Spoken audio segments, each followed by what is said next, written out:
Kata beliau Ibnu Hajar rahimahullah berkata, dalam hadis ini terkandung keutamaan pindah dari negeri yang di dalamnya manusia melakukan kemaksiatan karena biasanya dia kalah menghadapi hal seperti itu. Karena biasanya dia kalah dalam menghadapi hal seperti itu, baik karena dia teringat dengan perbuatan-perbuatannya yang dahulu dan godaan untuk melakukan hal itu, maupun karena keberadaan orang yang membantunya dan memotivasinya untuk melakukan hal itu. Karena itu sang alim yang dalam riwayat tadi terakhir mengatakan, janganlah kembali ke negerimu karena negerimu adalah negeri yang buruk. Ini mengisyaratkan bahwa orang-orang yang taubat harus menjauhi situasi dan kondisi yang biasa dia temui pada saat melakukan kemaksiatan, serta menjauh darinya secara keseluruhan. Ini di garis bawahi, secara keseluruhan, dan sibuk dengan selainnya. Diambil dari Fathul Bari, Syarah Sahih Bukhari, dinukil dari Ibnu Hajar, di jilid 6 halaman 517 sampai 518. Kata beliau, saudaraku, ketika bertobat, Anda tidak harus meninggalkan negeri Anda. Karena jika tetap Anda lakukan, maka Anda akan selamanya menjadi pengembara, tidak bermukim. Tapi orang yang bersungguh-sungguh, ketika merasa bahwa kemaksiatan senantiasa menggodanya, hendaklah dia berpikir panjang mengenai dirinya dan merenungkan faktor-faktor apakah yang menyebabkan saya terjerumus ke dalam kemaksiatan ini. Jika penyebabnya adalah berteman dengan si fulan dan bergaul bersamanya, maka hendaknya saya menjauhi sebatas kemampuan. Jika penyebabnya adalah menyepi dan menyendiri, maka hendaklah aku meninggalkan atau menguranginya semampu mungkin. Jika penyebabnya adalah keluar ke pasar, menonton televisi atau membaca majalah, maka keinginanku untuk meninggalkan kemaksiatan harus membuatku meninggalkan semua itu terlebih dahulu. Jika fikiranku mengenai kemaksiatan adalah bunga api yang menyala-nyala dalam diriku, maka hendaknya aku berpikir atau menjauhi pikiran ini dan menyibukkan diri dengan yang lebih baik daripada itu semua. Jadi kita coba lebih pertegas masalah ini. Hadis Bukhari yang menjelaskan tentang tadi orang alim menyuruh seseorang yang bertobat untuk pindah, itu karena ada beberapa hal juga yang perlu dititik beratkan. Orang alim ini mengetahui negeri orang itu memang penuh dengan orang-orang yang seperti ini, pembunuh, penjahat, dan bisa dikatakan minoritas sekali orang-orang soleh di sana. Maka si alim ini tahu kalau dia kembali orang ini ke negerinya maka akan jadi masalah. Nah begitulah keadaan kalau Anda berada di satu komunitas yang betul-betul semuanya buruk. Anda satu negeri itu semuanya bebas, seks bebas, narkotika, khamar, bunuh-membunuh.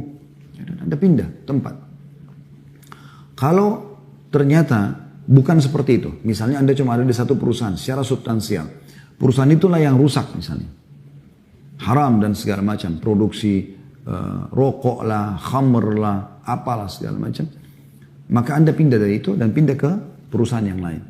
Kalau Anda berada di satu komplek perumahan, ternyata komplek itu yang Anda ada 10 rumah, 9 rumah semuanya ahli maksiat.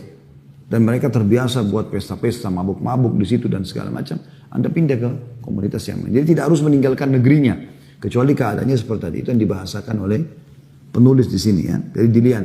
Atau kalau misalnya hanya karena komunitas Anda, teman-teman reunian, SMP, SMA ini yang ternyata jadi masalah. Dan saya sudah sering tekankan itu ya. Kalau Anda sekarang masih punya grup-grup WA, dan ternyata Anda reunian di situ dan di situ isinya ya, kemaksiatan kepada Allah, keluar saja nggak masalah. Kalau Anda di Japri Anda jawab, maaf saya nggak bisa ada di situ tapi saya siap kalau ada apa-apa yang mau ditanyakan kepada saya, komunikasi secara pribadi saja. Daripada di grup kita lihat foto lawan jenis, apalah cuplikan-cuplikan yang kurang baik yang mengundang syahwat, terjadi diskusi gibah dalam situ ya, fitnah orang dan segala macam, atau berbicara yang bukan ahlinya. Bicara tentang masalah politik lah, masalah tokoh-tokoh nasional lah yang tidak ada hubungannya sama dia sama sekali. Dan sulit dia untuk minta maaf kalau dia menyebutkan tentang kesalahan orang. Keluar saja dari situ. Karena itu hanya akan menambah permasalahan dalam hidup Anda. Ingat teman-teman, ini sering saya ingatkan. Menuju ke akhirat, bawalah dua hal. Amal soleh dan teman soleh. Amal soleh membantu Anda. Teman soleh juga akan membantu Anda. Kalau amal Anda kurang, syafaat dia akan membantu Anda. Disebutkan dalam sebuah riwayat, nanti akan ada orang dikeluarkan dari neraka. Kemudian ahli neraka pada bertanya, setiap kali orang dikeluarkan dari neraka mereka saksikan. Siapa yang keluarkan orang ini? Apakah ada kerabatnya? Apakah syafaat dari para nabi-nabi? Maka dikatakan kepada mereka bukan. Dia memiliki seorang teman yang saleh, yang masuk surga dan memohon kepada Allah dengan syafaatnya untuk menyelamatkan orang ini. Maka mereka berharap pada saat itu punya sadiqin hamim, kata Allah dalam Al-Quran. Mereka berharap punya teman yang orang-orang baik dulu di dunia yang bisa menyelamatkan mereka. Ya. Jadi harus kita fahami tentang masalah ini teman-teman sekalian. Kemudian jangan bawa dua hal. Jangan bawa dosa dan jangan bawa musuh. Nah ini banyak orang ini sibuk dengan musuh setiap hari. Gunjing orang, gibah orang. Tadi di grup itu membicarakan tentang orang-orang politikus. Bukan alamnya dia. Ibu-ibu lagi goreng tempe bicara masalah politik. Untuk apa gitu? Masalah untuk apa? Manfaatnya apa? Atau mungkin teman-teman di warung kopi bicara masalah politik. Siapa Anda mau bicara masalah itu? Bukan alam Anda. Melahirkan permasalahan. Kalau itu memang ada pada mereka aibnya, maka ghibah namanya. Sudah dosa besar. Kalau tidak ada pada mereka, maka fitnah namanya. Dan kita tugasnya selain kalau tobat, harus minta maaf kepada orang yang sudah kita zalim tersebut. Makanya Urwah bin Zubair rahimahullah pernah menasihati seorang anak muda yang mencaci maki Hajjaj.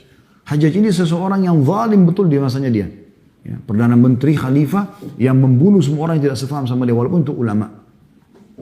Dan ulama-ulama yang Rabbani yang luar biasa. Yang terakhir dia muncul adalah Sa'id bin Jubair rahimahullah, seorang ulama tabi'in yang masyhur. Yang jelas dicaci maki, maka Urwah bin Zubair rahimahullah, ini anaknya Zubair bin Awam, sahabat Nabi yang mulia, salah satu dari 10 yang dijamin masuk surga ya. Memegang tangannya sambil mengatakan, wahai anak saudaraku. Orang Arab kalau menghormati orang mengatakan, wahai anak saudaraku, maksudnya ayahmu pun saudaraku dalam Islam. Berhentilah kau membicarakan tentang Hajjaj. Karena kau dan Hajjaj sedang bersama-sama menuju kepada Tuhanmu. Semua akan menuju kepada hisab Allah hari kiamat.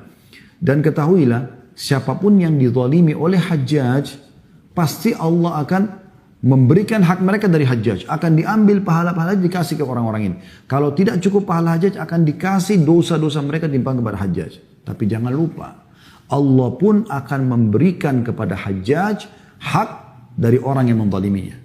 Maka mulai sekarang jangan sibuk kau bicarakan aibnya orang lain. Padahal waktu itu Hajjaj seorang pemimpin yang zalim luar biasa. Tapi Urwah bin Zubair dengan keimanannya mengingati. Kau siapa? Kecuali kau bisa datang nasihatin dia secara langsung, lain. Atau kau doakan paling tidak. Tapi kau membicarakan menukil aib orang, artis fulan, tokoh fulan. Bagaimana caranya kita minta maaf? Udah selesai. Kita doakan semoga Allah berikan hidayah supaya kita tidak dihisab oleh Allah hari kiamat. Atau kalau bisa nasihat kita sampai, maka itu yang baik. Selanjutnya kata beliau, saudaraku ketika bertaubat, Anda tidak harus meninggalkan negeri Anda, saya ulangi tadi ya, karena jika Anda tetap, maaf ini sudah cukup panjang di atas, saya langsung sambungkan saja. Kata beliau, saudaraku yang mulia, dalam jiwa ini terdapat faktor-faktor yang mengajak kepada kemaksiatan dan syahwat yang senantiasa dilewati oleh saat-saat lalai, lemah, dan putus semangat. Jika Anda tidak menahan diri Anda dan menjauhkannya dari tempat-tempat kemaksiatan, maka nyaris ia akan mengalahkan Anda. Jadi ada memang saat-saatnya. Dosa itu teman-teman terjadi di saat kita lemah. Dan di saat kita lalai. Kayak lagi santai ya. Kapan Anda duduk banyak nonton TV? Di saat Anda longlok kan? Coba kalau Anda lagi sibuk. Maka Anda tidak ada waktu kadang-kadang untuk. Mungkin seharian bahkan ada seminggu. Karena padatnya kerjanya dia nggak bisa lihat handphonenya. Ya. Tidak sempat nonton YouTube. Tidak sempat mengikuti Instagram segala macam. Orang banyak maksudnya ini di waktu-waktu lowong.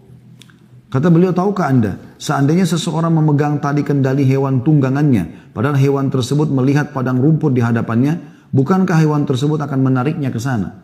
Bahkan mungkin akan mengalahkan dirinya. Sekiranya dia menjauhkannya, maka tentu itu lebih selamat baginya. Jadi artinya memang dia berusaha untuk menjauhi semua ya, faktor-faktor yang mengajak kepada kemaksiatan. Karena itu Rasulullah SAW berwasiat kepada para sahabat beliau ridwanullahi alaihim agar menjauhi pintu-pintu dan jalan-jalan kemaksiatan. Beliau bersabda kepada mereka, "Iyyakum wal julusa fit turuqat." Faqalu ya Rasulullah, "Ma lana min majalisina buddun natahaddatsu fiha." Faqala, "Idh abaitum illa al-majlisa fa'atu at-tariqa haqqahu." Qalu, "Wa ma haqqu at-tariqi ya Rasulullah?" Qala, "Ghaddul basari wa kafful adha." Waraddus salam wal amru bil ma'ruf wan nahyu 'anil munkar. Janganlah kalian duduk-duduk di jalanan, nongkrong-nongkrong. Mereka bertanya para sahabat, wahai Rasulullah, kami enggak bisa meninggalkan duduk-duduk kami itu karena di sanalah kami berbincang-bincang. Jadi beberapa sahabat punya tempat-tempat sering duduk atau mereka kalau pulang dari masjid pinggir jalan ngobrol-ngobrol dulu baru mereka pulang gitu. Maka kata Nabi SAW, jika kalian enggan dan tetap ingin duduk-duduk, maka berikanlah hak jalan itu. Yang kalian nongkrongin itu ada haknya jalan itu. Mereka bertanya, apa hak jalan itu wahai Rasulullah? Maka kata Nabi SAW, menundukkan pandangan, bukan malah jelalatan, turunkan dari hal-hal yang Allah haramkan. Tidak mengganggu, nah, apalagi sampai mengambil pungli dari orang-orang yang lewat, menakut-nakutin mereka, menjawab salam kalau ada yang mengucapkan salam, dan amr ma'ruf juga nahi mungkar, menyuruh kepada kebaikan dan melarang dari kemungkaran. Diriwayatkan oleh Bukhari nomor 6229 dan Muslim 2121. Dan dari hadis ini lebih baik seseorang menjauhi duduk di pinggir-pinggir jalan ya. Tapi kalaupun harus ada hak yang harus dia berikan. Kata beliau, maka renungkanlah, semoga Allah merahmatimu, karena duduk-duduk di jalanan dapat menyebabkan terjadinya perselisihan terhadap syariat dan kemaksiatan. Maka terlebih dahulu Rasulullah SAW melarang mereka duduk-duduk di jalan. Rasulullah SAW memperingatkan bahwa alasan pelarangan itu adalah mengarahkan pandangan pada apa yang diharamkan oleh Allah.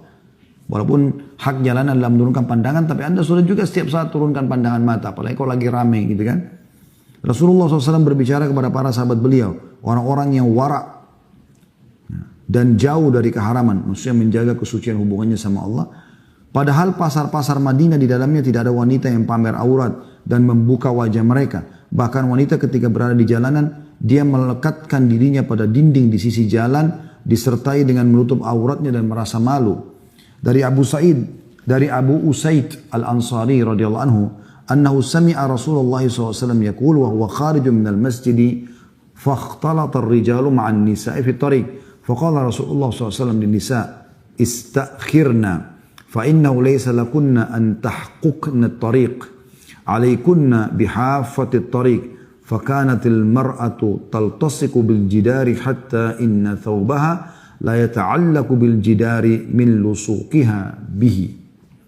Bahwa dia mendengarkan Rasulullah SAW bersabda saat beliau keluar dari masjid, sementara beliau melihat kaum pria dan wanita bercampur baur satu sama lain di jalanan.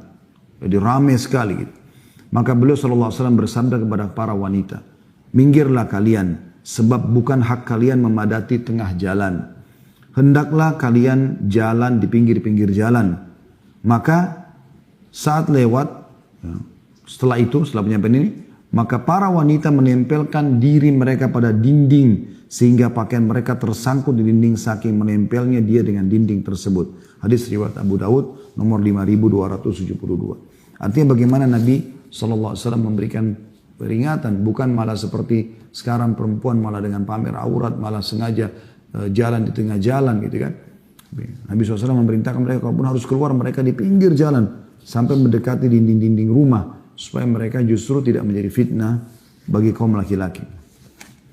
Kata beliau, jika ini adalah realitas orang-orang itu dan begitulah realitas kaum pria atau para sahabat yang jauh dari kemaksiatan, kendati demikian mereka dilarang mendekati pintu-pintu dan jalan-jalan menuju kemaksiatan. Lalu bagaimana halnya dengan kita? Orang-orang yang lancang bermaksiat, sementara pasar-pasar kita penuh dengan kaum wanita yang berdandan menor dan membuka aurat mereka. Oleh karena itu kalau anda tidak darurat, ya tidak perlu harus keluar. Pergi ke mall setiap hari hanya untuk mereka lagi membahasakan dengan cuci mata. Ini bukan cuci mata. Ya. Malah menambah kemaksiatan bagi mata tersebut. Perlu juga satu poin saya titik beratkan teman-teman. Allah Azza wa Jal akan menjaga ya, fasilitas yang Allah kasih ini, dari mata yang melihat, telinga mendengar, lisan yang mengucap, hidung yang menghirup, ya tangan yang menjamah, kaki yang melangkah, lalu fungsi organ tubuh yang lain termasuk kemaluan segala macam. Allah akan jaga itu selama anda tidak gunakan untuk maksiat. Itu sudah fakta teman-teman sekalian, dan tidak akan berubah masalah itu. Kapan anda gunakan dalam ketaatan kepada Allah SWT, Allah juga akan jaga. Saya saksikan depan mata sendiri para ulama-ulama yang pernah kami menimba ilmu dari beliau. Walaupun sangat sedikit ilmu yang kita nimba dari beliau-beliau, karena beliau adalah ulama-ulama besar. Di Masjid Nabawi, beberapa majelis yang saya hadiri, subhanallah, kalau kita dengar, tidak melihat orangnya, kita akan mengatakan orang ini umurnya antara 25 sampai 30 tahun, kena lantangnya suaranya. Begitu kita mendekat melihat teman-teman, jenggotnya sudah putih semuanya. Bahkan ada yang didorong pakai kursi roda, karena sudah sangat tua. Suaranya lantang, matanya terang. Bahkan ada seorang syekh pernah Ya, dinukil di Saudi cerita, tapi saya tidak dapatkan nama beliau siapa. Cuman beliau pernah sama murid-muridnya naik kapal. Kemudian kapal itu tiba-tiba menghantam sebuah batu besar dan akhirnya kapal itu akan tenggelam. Syekh ini selama ini dikenal oleh murid-muridnya orang yang sangat lembut, orangnya tidak terlihat orang itu punya keterampilan khusus, ya, sangat menjaga wibawahnya. Tapi pada saat kapal akan tenggelam, muridnya tidak ada satupun yang bisa berenang. Dia membuka jubahnya, kemudian dia turun berenang, membawa satu persatu murid dia di kapal tersebut ke tanah daratan terdekat. Kemudian sempat juga menyelamatkan beberapa barang sampai kapal itu tenggelam setelahnya. Maka murid-muridnya heran bertanya, mengatakan, wahai Syekh, kami nggak pernah sangka Anda punya keterampilan seperti ini. Maka dia mengucapkan kata-kata yang kita ambil jadi pelajaran kita. Dia mengatakan, wahai murid-muridku, selama anggota tubuhmu kamu jaga dari kemaksiatan kepada Allah, maka Allah juga akan menjaga kualitasnya. Allah akan jaga itu. Allah akan jaga. Sebaliknya kalau orang suka menggunakan dalam kemaksiatan, bisa saja Allah angkat, naudzubillah, fasilitas tersebut. Maka segera taubat. Ya, kepada Allah SWT agar fasilitas ini jangan dirusak atau jangan diangkat oleh Allah Subhanahu wa ta'ala. Lalu beliau mengangkat selanjutnya riwayat Abdullah bin Ubay radhiyallahu anhu memahami pengertian ini bahwa dia harus menahan erat jiwanya serta menutup segala pintu dan jendela menuju kemaksiatan. Ketika sampai berita kepadanya bahwa Rasulullah SAW akan membunuh ayahnya yang merupakan tokoh munafik. Jadi Abdullah ini adalah seorang mukmin, tapi ayahnya Abdullah bin Ubay pimpinan orang munafik. Ya. Maka pada saat terdengar berita Nabi SAW akan menghukum mati ayahnya karena kepala munafikin, dia datang kepada beliau seraya mengatakan, wahai Rasulullah, aku mendengarkan kabar bahwa Anda ingin membunuh Abdullah bin Ubay karena berita yang sampai kepada Anda tentangnya. Jika itu benar akan dijadikan atau dilakukan, maka perintahkanlah aku yang melakukan hal tersebut dan aku akan membawa kepalanya kepada Anda. Demi Allah, suku Khazraj tahu bahwa tidak ada seorang pun yang lebih berbakti kepada orang tua dibandingkan aku. Aku khawatir Anda menyuruh orang lain melakukan ini, lantas dia membunuhnya. Jangan biarkan diriku melihat pembunuh Abdullah bin Ubay berjalan di tengah-tengah manusia, lantas aku membunuhnya. Akibatnya aku membunuh seorang mukmin demi seorang kafir, sehingga aku masuk ke dalam neraka. Mendengarkan hal tersebut, maka Rasulullah SAW bersabda, nataraffaqu bihi wa nuhsinu suhbatahu ma baqiya ma'ana. Kami akan bersikap lemah lembut kepadanya dan memperlakukannya dengan baik selama dia tetap bersama kami. Ini disebutkan dari Sirah Ibnu Hisham, buku sejarah yang ditulis oleh Ibnu Hisham, jadi 3 halaman 238. Dan juga diambil dari buku Marwiyat Ghazwa Banil Mustaliq halaman 190 sampai 195. Ya. Para fuqaha berpendapat karena pengertian itulah maka hukum syara atau hukum syariat menentukan bahwa seseorang pezina harus diasingkan dari negerinya selama 1 tahun agar dia menjauhi tempat kemaksiatan tersebut dan segala yang mengajaknya ke sana. Jadi sebab kenapa pezina yang belum menikah disuruh dia untuk atau diasingkan setahun selain cambuk 100 kali, itu agar dia jauh dari komunitasnya. Agar dia jauh dari komunitasnya. Dari kisah juga Abdullah bin Ubay ini kita bisa lihat subhanallah, tidak selamanya anak itu mengikuti orang tuanya dalam keburukan.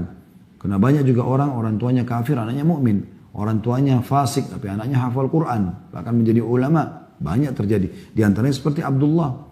Abdullah adalah seorang mukmin yang sangat kuat. Sementara Abdullah bin Ubay ayahnya adalah seorang kepala munafik. Dan ini awal kisahnya adalah karena ada isu yang dilempar oleh Abdullah bin Ubay ini. Kalau Aisyah berzina sama Safwan radhiyallahu anhu ajma'in. Pada saat pulang dari perang Bani Mustaliq. Ya. Karena dia jengkel dengan Nabi SAW. Dia tidak suka orang munafikin. Dan dia kepalanya orang munafik. Dia selalu memanasi orang-orang yang sefaham dengan dia, orang-orang munafik ini untuk ya, membenci Nabi SAW dan membenci syariat Allah SWT. Maka ada sahabat yang mengatakan, ya Rasulullah, izinkan saya penggal lehernya Abdullah bin Ubay. Nabi SAW masih diam waktu itu. Tapi sampai berita kepada Abdullah bin Ubay, anaknya Abdullah munafik ini. Itu ini dikenal dengan Abdullah mukmin. Langsung datang kepada Nabi SAW menunjukkan keimanannya, mengatakan, ya Rasulullah, sampai ke saya Anda mau bunuh ayah saya Abdullah bin Ubay. Kalau itu benar, suruh saya ya Rasulullah. Artinya untuk menguji iman saya biar saya lakukan. Dan saya akan bawa kepalanya kepada Anda. Anda tinggal perintahkan saja. Kemudian saya tidak ingin orang lain Anda suruh sehingga akhirnya nanti dibunuh oleh seseorang dan saya tahu pembunuhnya. Maka saya pun akhirnya bisa membunuh orang mukmin karena seorang kafir dan diakui hanya sebagai orang yang kafir. Maka Nabi SAW menunjukkan akhlak yang mulia pada saat itu. Kami tetap akan berbuat baik kepada dia. Selama memang dia masih tinggal bersama kita. Dan ini cara bermuamalah dengan orang-orang al-munafikun.